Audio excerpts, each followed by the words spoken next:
On this rock I will build my church. 사랑하는 페트라 청소년부 여러분, 복된 주일입니다. 저와 여러분들은 페트라 청소년부가 시작한 이후 지금까지 예수님께서 성육신 하셔서 이 땅 가운데 계시는 동안에 베드로와 함께 나누었던 여러 대화들과 또 함께 겪었던 여러 일들을 살펴보면서 시간을 보내왔어요. 오늘부터는 예수님께서 부활하셔서 승천하신 이후로 베드로가 이 땅 가운데에서 행했던 여러 일들, 또 했던 여러 말들 중에서 몇몇 장면들을 사도행전과 또 서신서 중에서도 그러한 내용들이 나오는 부분들이 있기 때문에 그런 것들을 취합해서 대략 4-5차례에 걸쳐서 살펴보려고 합니다. 이게 분명히 또 여러분들에게 유익이 있을 거예요. 왜냐하면 여러분들이 알고 있었던 그 베드로의 모습과는 조금 또 다른 어떤 내용들이 있을 수도 있고, 그게 여러분들에게 가져다주는 유익이 또 위로가 분명히 있을 거라고 생각합니다.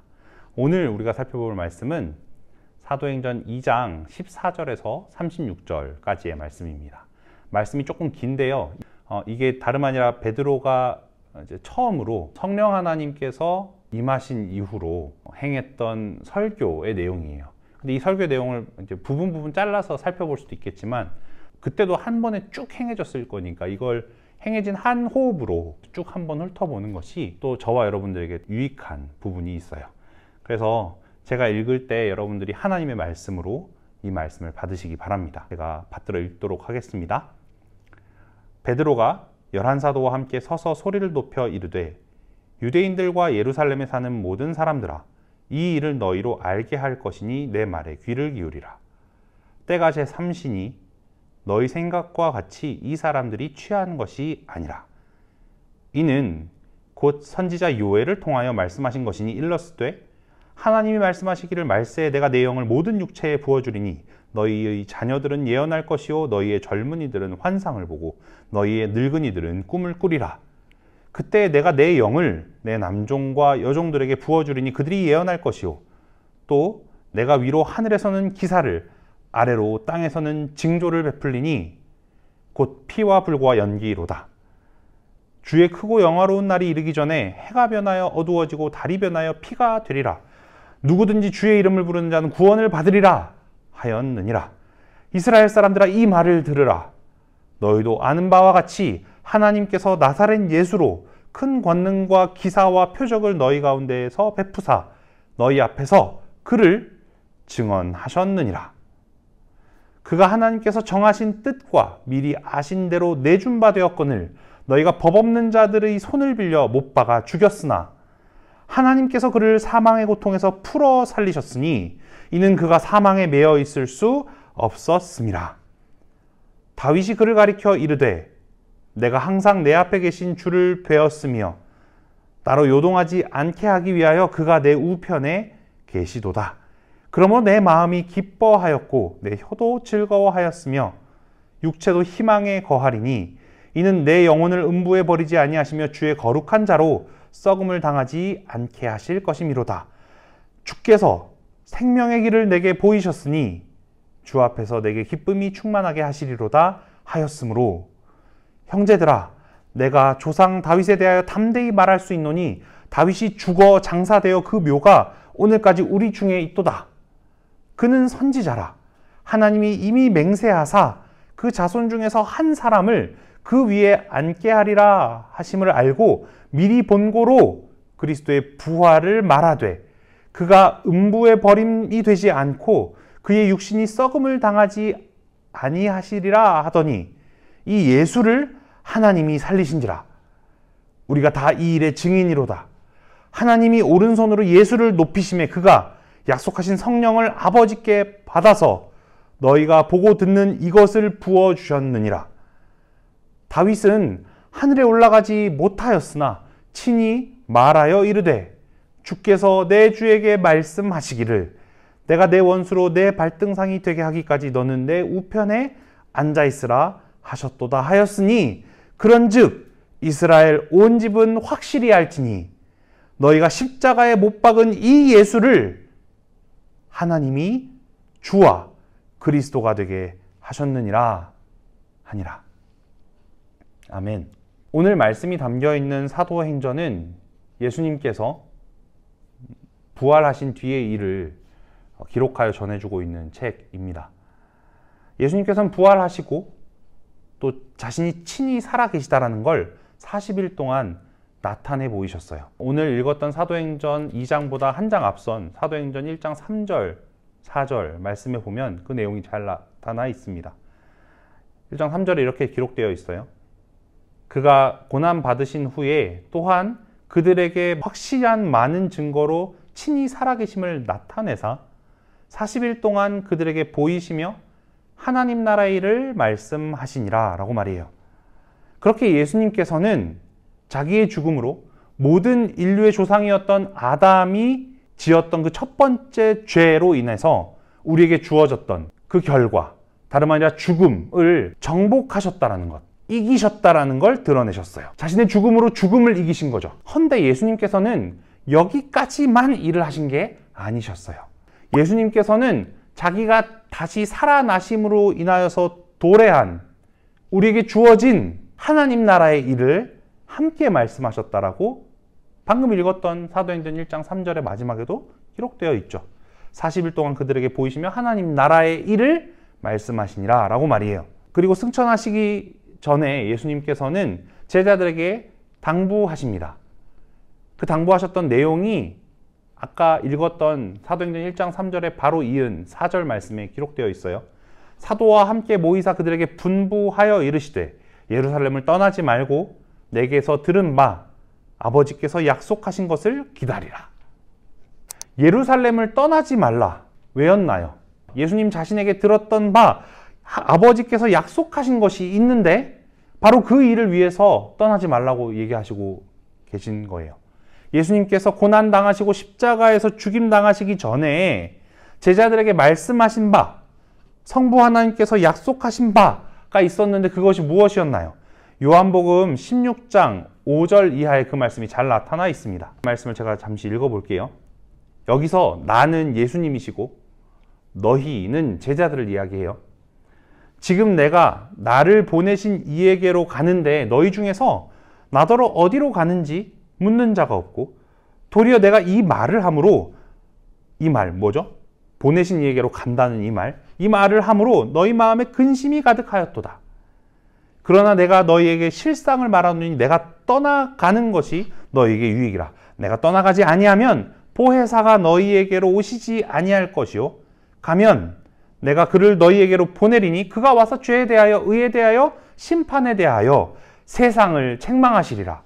죄에 대하여라 함은 그들이 나를 믿지 아니하며 의에 대하여라 함은 내가 아버지께로 가니 너희가 다시 나를 보지 못하며 심판에 대하여라 함은 이 세상 임금이 심판을 받았음이라. 내가 아직도 너희에게 이를 것이 많으나 지금은 너희가 감당하지 못하리라. 그러나 진리의 성령이 오시면 그가 너희를 모든 진리 가운데로 인도하시리니 그가 스스로 말하지 않고 오직 들은 것을 말하며 장래 일을 너희에게 알리시리라. 그가 내 영광을 나타내리니 내 것을 가지고 너희에게 알리시겠습니다. 무릇 아버지께 있는 것은 다 내 것이라. 그러므로 내가 말하기를 그가 내 것을 가지고 너희에게 알리시리라 하였노라. 다름 아니라 성령 하나님과 성령 하나님께서 신자 안에 내주하시면서 하시는 일이 바로 지금 예수님께서 제자들로 하여금 예루살렘을 떠나지 말고 기다려 받으라고 권고하시는 그 일인 거예요. 그래서 사도행전 1장 5절에는 요한의 세례에 비견할 만한 바로 그 일, 제자들이 성령으로 세례를 받는 일에 대해서 예수님께서 예견하고 계세요.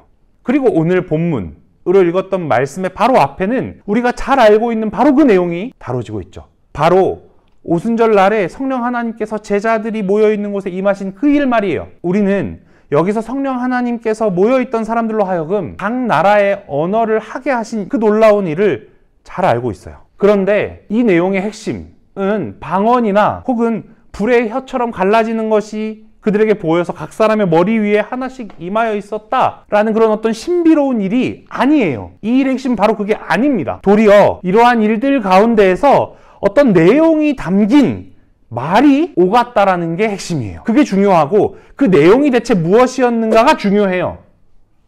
그런데 우리가 이 내용을 전해받으면서 여전히 오해하는 것처럼 신비스러운 일에 눈길이 갔던 건 당시에 이 일을 대면하고 있었던 사람들 역시 그랬던 것 같아요. 그래서 사도행전 2장 12절 13절 오늘 본문의 바로 앞에는 이렇게 기록되어 있지요.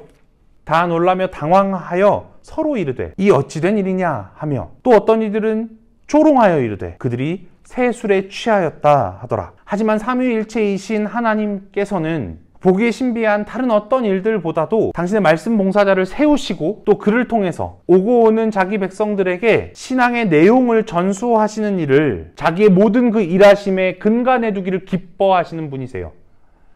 그리고 베드로는 바로 그 하나님께 붙들린 자로 이제 서 있습니다. 그렇게 사도 베드로는 예수 그리스도의 증인으로 서요. 단지 예수님이 베드로의 고깃배에서 혹은 그의 집에서 혹은 들판에서 갈릴리 호수에서 또 높은 산에서 행하시고 말씀하셨던 것에 대한 증인일 뿐 아니라 예수님이 그리스도로서 하셨던 그 삶, 그리고 죽으심, 그리고 다시 사심, 그리고는 하늘에 오르신 그 일, 그 모든 일하심, 그리고 그 모든 일들의 의미에 대한 증인으로 서 있단 말입니다. 그리고 그 베드로를 통해서 교회에 베풀어지는 설교는 바로 신앙의 내용, 그 요체이자 사실 모든 것이라고 할 만한 내용을 우리에게 밝히 드러내 보여줘요. 그래서 누군가는 이제 우리가 한 3주 정도 살펴보게 될 베드로의 설교들의 내용이 고스란히 녹아있는 우리가 이후에 살피게 될 그 베드로의 편지글들을 가리켜서 기독교 신앙과 그 신앙이 고취시키는 어떤 행동에 대한 신약 안에서의 가장 응축된 요약이라고 일컫기도 했습니다. 이제 성령 하나님의 일하심에 대한 사람들의 그 조롱 섞인 반응에 응대해주면서 베드로가 시작하는 그 첫 설교의 내용을 짧게 살펴보죠. 오늘 본문의 시작부터 사실 베드로가 설교하는 데에 사용되어지는 어떤 원리 하나가 고스란히 등장합니다. 사람들이 성령 하나님의 내주하심을 경험한 사람들이 막 말을 내뱉는 것들을 보고서 그걸 술 취함의 결과라고 말하자 베드로는 그렇지 않다라고 단언하면서 일단은 지금의 시간이 오전 8시 혹은 9시쯤에 해당하는 시간인데 이 아침에 여러분들이 보고 있는 이 모습이 술 취함의 결과라고 이야기할 수는 없다라고 먼저 얘기하죠. 그러면서 오히려 이 일은 구약의 선지자 중에 하나였던 요엘을 통하여 하나님께서 미리 알리신 일어날 일이 성취되어서 일어나는 일이라고 말을 하면서 그 구절을 말해줘요. 요엘의 구절을 말이죠. 그러니까 베드로는 지금 사람들의 생각에 대해서 오롯이 성경을 근거로 하여 대응하며 대답하고 있고 게다가 그렇게 자신들에게 일어난 일이 다름 아니라 구약을 통하여 하나님께서 약속하셨던 일이 이루어지는 일이라고 말하고 있는 거예요.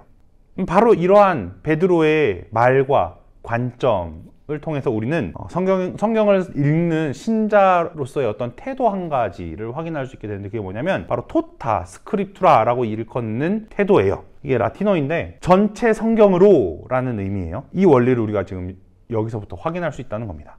하나님의 택하신 백성인 저와 여러분은 성경의 내용 중 일부분에 천착하는 사람들이 아니에요. 그래서 그 일부분을 막 짜맞추기를 하고 그래가지고 막 무슨 짝짓기를 하고 이렇게 해서 막 무슨 하나님의 신비로운 뜻을 파악하는 그런 사람들이 아니라고요. 그런 사람들이 아니라 오히려 전체 성경의 내용을 넓은 시야로 잘 볼 수 있는 눈을 선물 받은 사람들이에요. 그렇기에 그리 성경 전체를 통해서 하나님께서 전해주시는 당신의 뜻 안에서 우리의 인생, 우리 각자의 인생을 볼 수 있는 자들인 거죠. 그리고 이제 베드로는 성령 하나님의 일하심을 술 취함의 결과로 본 사람들을 향해서 이야기하는 데에서 더 나아가서 함께한 모든 자에게 그가 원래 전하고자 했던 한 분, 그리고 그 분과 관련된 한 가지 사실을 명확하게 전할 기회가 바로 왔다라는 걸 간파하고 그 사실을 전하기 시작해요. 이스라엘 사람들아, 이 말을 들으라 라고 하면서 말이에요. 베드로가 명확하게 전하고자 한 그 사람, 그리고 그 사람에 대한 내용은 무엇이었나요? 오늘 본문 22절에서 24절 말씀을 보세요. 너희도 아는 바와 같이 하나님께서 나사렛 예수로 큰 권능과 기사와 표적을 너희 가운데 베푸사 너희 앞에서 그를 증언하셨느니라.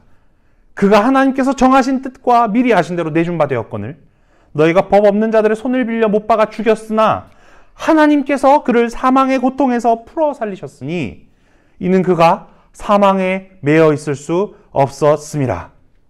바로 예수님, 그리고 그분께 일어났고 그분을 통하여 하나님께서 드러내 보이신 일들이 바로 베드로가 전하고자 하는 일이었던 거였어요.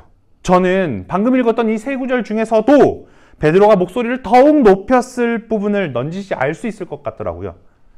그도 그럴 게 여러분, 방금 그 세 구절을 시작하면서 베드로가 이렇게 얘기합니다. 너희도 아는 바와 같이 라고 말이에요. 이 표현으로부터 알 수 있는 것처럼 듣던 청중들은 익히 알고 있던 사실이었을 거예요. 뭐가요? 예수님께서 베푸신 일들 말이에요. 복음서에 기록된 그 많은 기이하며 놀라운 그 일들을 생각해 보세요. 그런데 지금 이 설교를 직접 듣고 있는 청중들은 그 같은 일들이 익히 들어 알고 있는 일들이었을 거란 말입니다. 그리고 이어서 너희가 라는 주어로부터 알 수 있듯이 23절에 예수님께서 법 없는 자들, 달리 말해 이방 사람들이었던 로마의 손에 넘겨져서 죽임당했던 일들 역시 청중들에게는 익히 알려진 사실이었을 거예요. 그런데 눈길을 끄는 건 사실 바로 그 일들을 가리켜서 베드로가 하나님께서 정하신 뜻과 미리 아신 대로라고 말하고 있다는 거죠. 예수님의 고난당하시고 죽으신 그 일은 불의의 사고라든지 아니면 의인이 객기를 부려서 일어난 어떤 억울한 죽음 정도가 아니었어요. 예수님의 그 고난당하시고 죽으신 일은 창세 전부터, 세상을 잊게 하시기 전부터 하나님께서 정하신 뜻, 그 계획에 근거한 아심에 따라서 있게 된 일이었던 거였습니다. 베드로는 바로 그 이야기를 하고 있는 거예요. 이렇게 베드로가 하나님의 관점에서 예수님의 고난 받으시고 죽으신 일을 다뤄주기는 하지만 확실히 바로 이 사실까지는, 예수님께서 이적을 베푸시다가 죽으신 일까지는 과연 청중들이 익히 알고 있는 사실이었을 거예요. 그런데 이 세 구절의 마지막, 바로 하나님께서 그를 사망의 고통에서 풀어 살리셨으니 이는 그가 사망에 매여 있을 수 없었음이라. 이 부활의 소식에 대해서만큼은 베드로가 한껏 목청을 높였을 겁니다. 그러니까 메시아가 다른 누구가 아니라 바로 예수님, 당신과 내가 알고 있는, 듣고 있는 청중들과 전하고 있는 베드로가 알고 있는 바로 그 예수님이 다름 아니라 메시아이시다라는 것을 전하는 데 있어서 근거로 드는 게 그분께서 많이 행하셨던 한 일인 건데 바로 죽임당하심, 그뿐 아니라 다시 사심인 거예요. 베드로는 다윗의 시 한 부분을 가져와서 바로 이걸 설명합니다. 오늘 본문 25절로부터 31절까지가 바로 그 내용이죠. 베드로는 바로 이 시편 16편을 통해서 그리스도, 메시아의 부활, 다시 사심을 구약에 살았던 이 시의 저자였던 다윗이 미리 내다보고 있었다라고 말하고 있어요. 그리고 32절, 이 예수를 하나님이 살리신지라. 과연 예수는 메시아라면 응당하셔야 하는 대로 다시 사셨다라고 전하고 있는 것이죠. 그리고 베드로는 이어서 말합니다. 우리가 다 이 일의 증인이라 라고 말이에요. 그리고 그렇게 다시 사신 예수 그리스도를 성부 하나님께서 높이시고 약속하셨던 바로 그 성령 하나님께서 임하심에 지금 청중들이 보고 있는 바이자 베드로를 비롯해서 이 일을 기다리고 있던 자들이 대망하고 있던 바로 그 일이 경험되어지고 있다라고 베드로는 말하고 있는 거예요. 그리고 베드로는 마지막으로 예수님께서 고난당하시고 죽으셨을 뿐 아니라 다시 사신 이 모든 일들이 모여서 가져온 결과가 하나 있는데 그 결과를 다시금 다윗의 다른 시 한 편을 가져와서 정리합니다. 시편 110편 1절의 말씀이죠. 주께서 내 주에게 말씀하시기를 내가 내 원수로 내 발등상이 되게 하기까지 너는 내 우편에 앉아 있으라 하셨도다. 이 말씀 말이에요. 참으로 신비하게도 베드로는 다윗이 메시아의 일하심을 내다봤을 뿐만 아니라 어떻게 일하실지를 내다봤을 뿐만 아니라 그렇게 일하심으로 말미암는 결과까지도 내다보고 있었다라고 말하고 있어요. 이 110편이 말하고 있는 그 결과가 무엇일까요? 바로 오늘 말씀의 마지막 절이 그게 무엇인지를 설명해 줍니다. 그런즉 이스라엘 온 집은 확실히 알지니 너희가 십자가에 못 박은 이 예수를 하나님이 주와 그리스도가 되게 하셨느니라 하니라. 그러니까 영원 전부터 계셨던 성자 하나님께서 인성, 사람됨, 사람의 몸과 영혼을 취하셔서 감당하신 그 모든 일들은 그분을 택하신 사람들의 주요 메시아, 그리스도, 다시 말해서 우리나라 말로 풀어 말하자면 하나님의 기름 부음 받은 자가 되게 하셨다라는 겁니다. 나중에 우리가 사도신경을 공부하면서 다시 살펴보겠습니다만 성경에서 말하는 이 그리스도라는 표현, 그리스도는 그리스어죠. 메시아는 그걸 히브리어로 말하면 메시아고요. 이 두 단어의 우리나라 말 뜻은 기름 부음 받은 자라는 뜻이에요. 그런데 우리가 나중에 사도신경에서도 살피겠지만 이 그리스도, 메시아라는 말의 의미, 그러니까 기름 부음 받은 자라는 게 성경이 기름 부음 받은 자라는 걸 얘기할 때는 다름 아니라 선지자, 제사장, 왕의 직분을 가리키는 말이에요. 그러니까 예수님께서만이 하나님의 택한 자녀들에게 유일한 선지자이자 제사장이며 왕이신 분이 되신다라는 겁니다. 그렇게 되게 하셨다는 거예요. 정말 다른 이로서는 구원을 얻을 수 없나니 천하 사람 중에 구원을 받을 만한 다른 이름을 주신 일이 없다라고 베드로가 다른 설교에서 얘기했던 것과 같이 실로 이 예수 그리스도께서만이 우리의 참 선지자, 참 제사장, 참 왕이 되시는 겁니다. 사랑하는 페트라 여러분, 우리는 오늘 말씀과 같이 부활의 1차 증인으로부터 우리에게 전해진 이 확실한 사실을 우리의 반석, 우리 신앙의 페트라로 삼고 있습니까? 이 질문은 지금 여러분에게 이러한 내용을 담아내는 삶을 살고 있느냐라는 질문이 아니에요. 삶은 당위로서 혹은 조건으로서가 아니라 이 같은 내용이 여러분의 고백이 되어서 그 고백이 흘러넘쳐서 기꺼이 자원함으로 결과되어지는 것입니다. 그러니 우선은 여러분들에게 도전하고 싶은 것은 오늘 이 베드로의 증언이 여러분의, 저의 마음, 생각, 입술에 고백으로 있는가, 나의 고백으로 있는가 하는 그 하나님의 질문 앞에 위선 없이 서보는 그런 저와 여러분들이 되기를 바랍니다. 그리고 그 같은 예수, 이 같은 예수, 그리고 그의 모든 귀하디 귀한 모든 그 공로를 받을 자격이 전혀 없는 저와 여러분에게 값없이 주신 그 사실로 인하여 감격과 감사가 넘치는 저와 여러분 되길 소망합니다.